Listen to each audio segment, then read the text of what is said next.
Stay fresh music.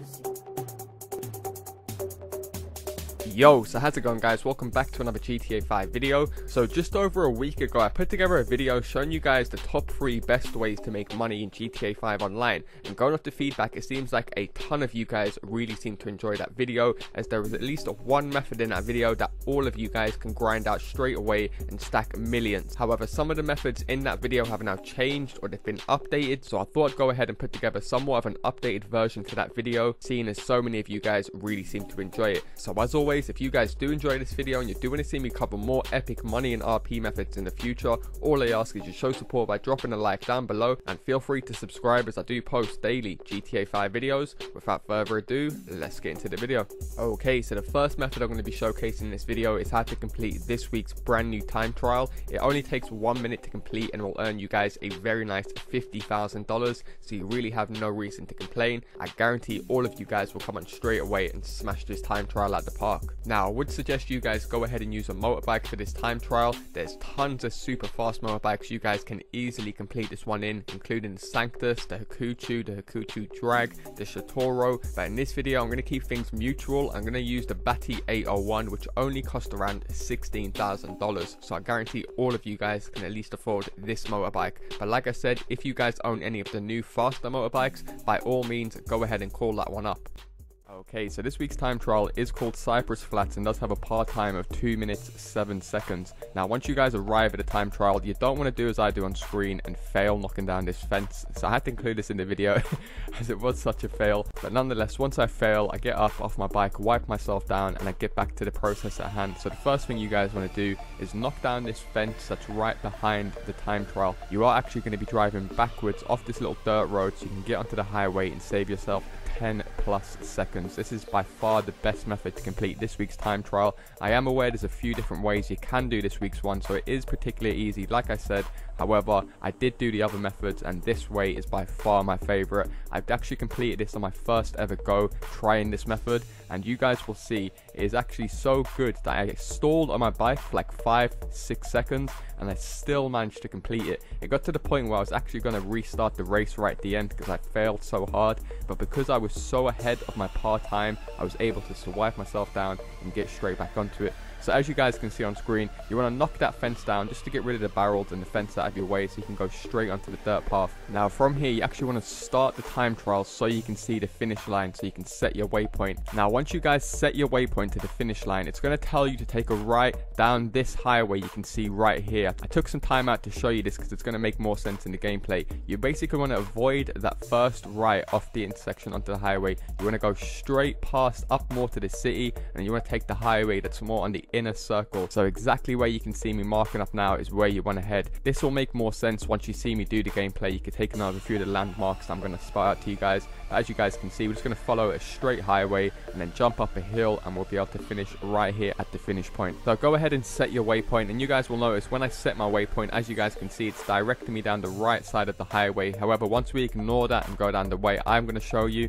you will get back on track with the waypoint, and all you got to do is follow it from there. Okay, so as soon as you guys start the time trial, you want to head down the area. You just knock down the fence, if you guys remember. You want to pop as many wheelies as you want, go straight up this little dirt path and take an immediate left down this side to get straight onto the highway. Keep popping as many wheelies as you want. Look out for that red billboard, and then you guys will see you're straight onto the highway. Now from here, it's pretty self-explanatory. Keep popping as many wheelies down this highway as you want. Make sure you don't take a right off that intersection. You want to keep going straight like I mentioned earlier. We're not going to take the first right off onto the highway. We're going to pass this highway here, and we're going to keep going straight until we get the next turn in. So remember these landslides. As you can see, you're going under a lot of different roads. A very memorable area. This is why this is extra easy. And as you guys can see, you can tell when you're approaching the next turn because you'll see like the skyline from the city in the background. I know I did do a few time trials at night time, and a few of you guys asked why am I doing it at night. Sorry about that. I didn't realize that it is obviously a load more easier for you guys to see during the daylight. But as you guys can see, just take a right, then get straight onto this highway.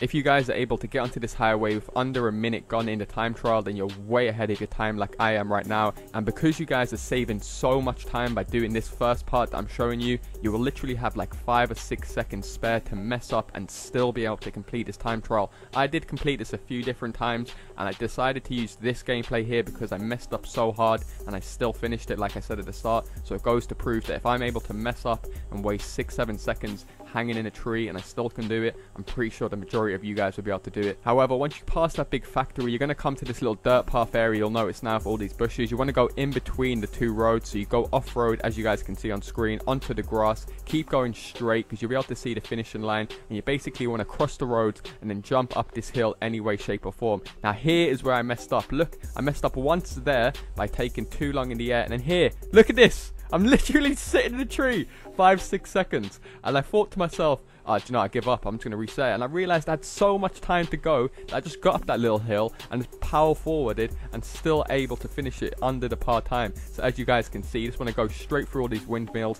This is pretty self-explanatory, and bang, 52k in less than 2 minutes. Honestly, I've done a lot of time trials, as you guys probably know if you've been subscribed to my channel, so I like to give you guys my honest opinion, and this time trial gives you such a head start. This is practically impossible for you guys to fail. However, moving straight into the second best method that you guys should definitely be making the most of as of right now, since Rockstar Games are going to be ending this promotion in just under 3 days now, and that is by making the most out of the double money and double RP promotion. And I have managed to find out a method that would allow you guys to earn the max payout from this new adversary mode. It's all good me just telling you guys this and you taking my word, but just for example, as you guys can see right here on screen, not only have I been earning millions from this method, but as you guys can clearly see, all of you guys have been earning millions as well. Some insane payouts that you can see on screen right here, well over 100k, and these are from playing single games of this new adversary mode. I literally received over 100 tweets from you guys showing me these insane payouts, so sorry if I couldn't include all of them in this video, but just as evidence, as you guys can clearly see right here. Nonetheless, I'll quickly run through the best method to actually grind this new adversary mode in case you guys haven't seen that video. But one important tip I will say is leave a comment underneath this video if you do want to grind that method 2 with someone else, because you will need one other player. Just say willing to grind method 2, leave your gamer tag or your PSN, and you might be better off leaving what time you're usually on or whether or not you've got a mic. From my personal experience, I know certain players only like to play with other players who've got mics, and from what I've seen, if you want to leave what time you usually play GTA 5 online, it's more than likely you'll get more replies.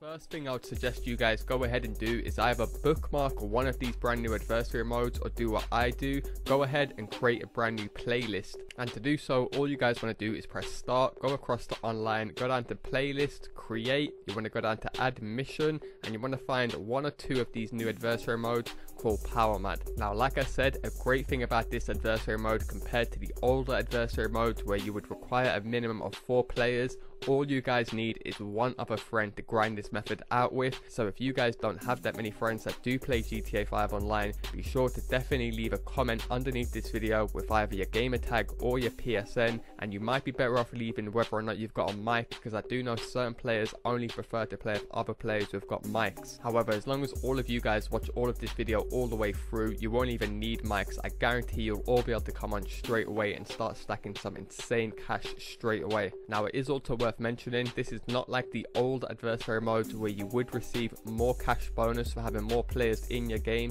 You will get exactly the same amount of money if you have 1 player in your team or you have 5 players in your team. There is one massive difference that you do want to make sure that you don't change, and that is you want to make sure that you have enough players to split it so you only have 2 teams. The reason you want to do that is because we want to split this into 2 payouts, the winners payout and the losers payout. Whereas if we have more than 2 teams, you'll get the winners payout, then you'll get the 2nd place payout, then you'll get the 3rd place payout, and you'll get the 4th place payout. So it's actually the worst way to grind money, because in the long run, the majority of the lobby are going to be losing out on thousands of dollars every single round for nothing. So you're always much better off just grinding this out with one other player. Like I mentioned, do be sure to definitely leave a comment down below. Tons of active players in my community, always up for grinding money. Now, once you guys are in this part of the menu, you want to make sure you have it on first to win 2 rounds with the round duration on 15 minutes and the target score set at 7. And then from here, go ahead and launch the game. Now, if you guys end up winning a round under 3 minutes, you're only going to receive 10k and the losers will only receive 5k. If the round finishes between 5 and 7 minutes, that will jump all the way up to 16k for the the winner and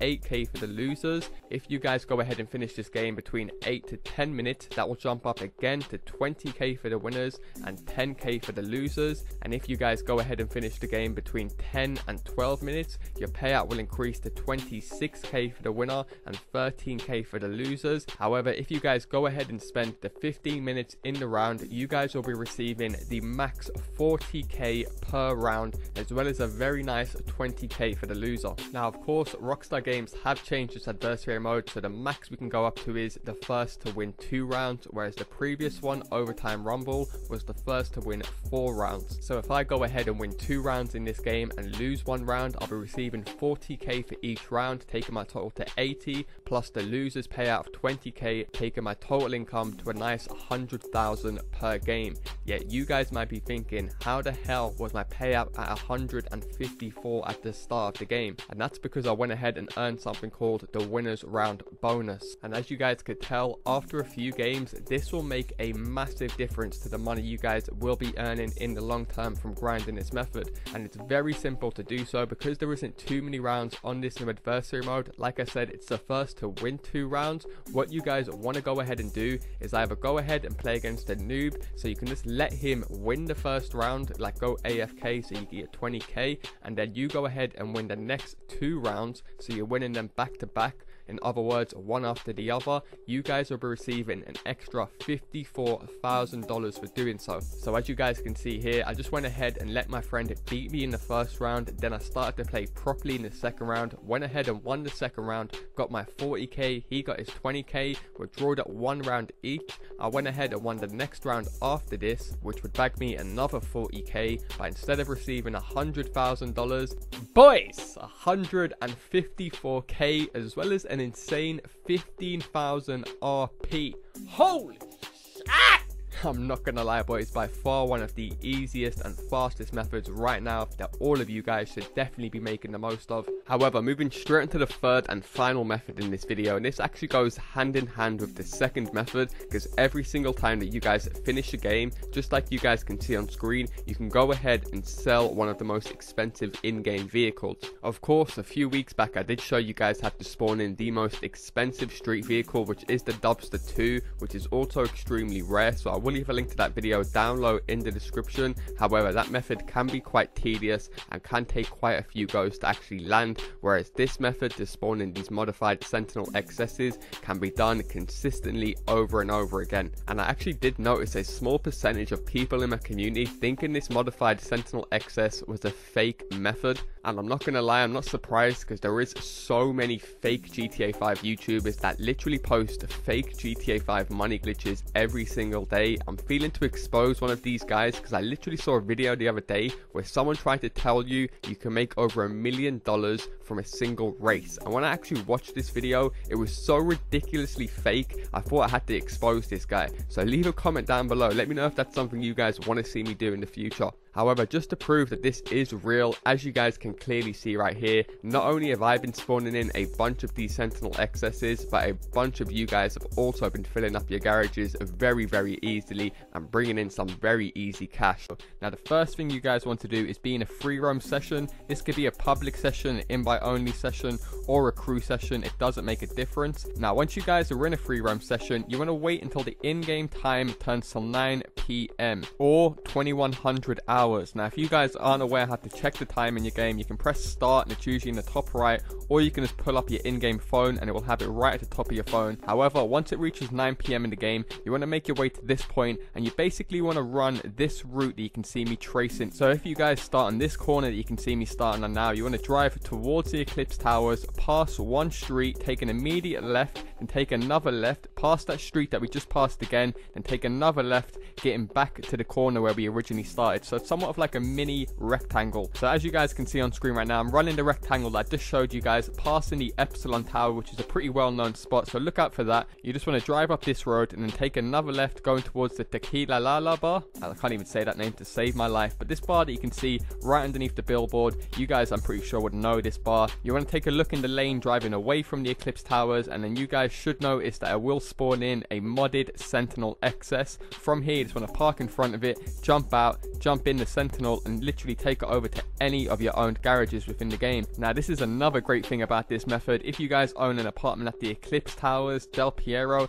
any of the Still apartments, it is literally less than a mile drive from the spawn location, so it's very quick. You can just simply go back and keep on getting them, try and stock up as much as you can. However, if the route I just showed you guys isn't spawning them in, then try and drive in the opposite direction of that route I just showed you guys. And as you guys can see now, I'm using a naked June buggy, so the car really doesn't make a difference. And as you guys can see, a Sentinel XS spawns in yet again. All I have to do is throw the person out and simply go ahead and park it in my garage. Now, this time someone came over to attack me because I was a CEO, and I'm glad they did, so I can show you guys what to do. Now, say if you guys are a CEO or a VIP, and as you guys can see, some random persons came behind me, started shooting at my car. I started to panic because I'm right next to my thing. So what you want to do is quickly pull up your interaction menu, retire your CEO, and quickly enable passive mode. Now, because guys will blow up your car and they can kill you, and they'll probably rob it and just go ahead and sell it for themselves. So as you guys can see, this guy tried it with me and he was very nearly successful at doing so. I'm not gonna lie, this is a big thing, because you guys do have to remember the Eclipse Tower is the most owned property within GTA 5. There is always people hanging around this area, so if I was you guys, I would take no risks. Just go on passive mode for a little while until you're stocked up enough that you're happy with. However, as you guys can see on screen right now, I'm using the new Bestia GTS, which is based off the new Ferrari, and as you guys can see, bang, it still spawned in the new Sentinel XS. And like I said, if you guys do want to help out some of your friends or some of your crew members, you can get them in the car as well and get them a version of the car. It's not going to stop them from spawning it in. One little tip I will give you: if you are playing with friends, try and tell them not to hang around in that Tequila La bar area. You don't want to have a certain car just parked up on that road, because that will prevent it from spawning in. That's the whole reason we run that little route, is so it gives it time to spawn in. As you guys probably know, GTA use somewhat of like a class duplication system, where if you're driving a muscle car around, you may notice a load more muscle cars are driving around. That's just the way GTA 5 has been for as long as I can remember, way back on last gen PS2 days. What was it, GTA 3? I can't even remember. However, as I mentioned earlier, you can spawn in a yellow version of this car as well, so I thought I'd show you guys gameplay of this very quickly. And as you guys can see, in my personal opinion, I don't know if you guys agree, but I think this car looks pretty sick. They both come with a very rare and unique looking color that you can't apply from LS Customs. They have a pearlescent over it as well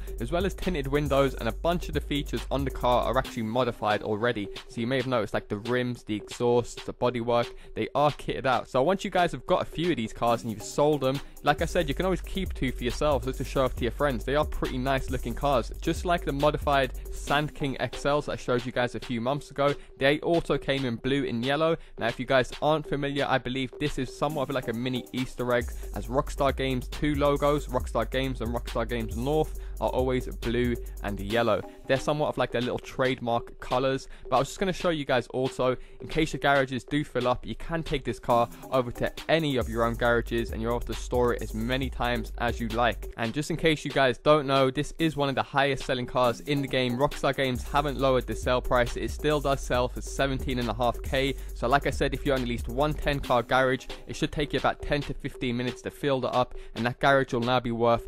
$175,000, which is extremely good for such an easy and straightforward method. Now, I do want to show this to you just quickly of me selling the car in LS Customs. As you guys can see, $17,500. Now, the yellow version, it does spawn in a lot less, and you will get like 1,000 less for the yellow version. So if you do have the option to go for either the purple or the yellow, like I said, if you're going to do it for friend, always go for the purple version. Nonetheless, that is going to do it for me, guys. Hopefully you guys do appreciate me covering 3 methods rather than just one in this video. Don't forget to leave a comment down below if you guys are going to grind out method 2, and if you guys do want to see me cover more epic money and RP guides in the future, all I ask is you drop a like down below and feel free to subscribe, as I do post daily GTA 5 videos. Thanks a lot for watching, guys, and I'll see you in my next video. Peace.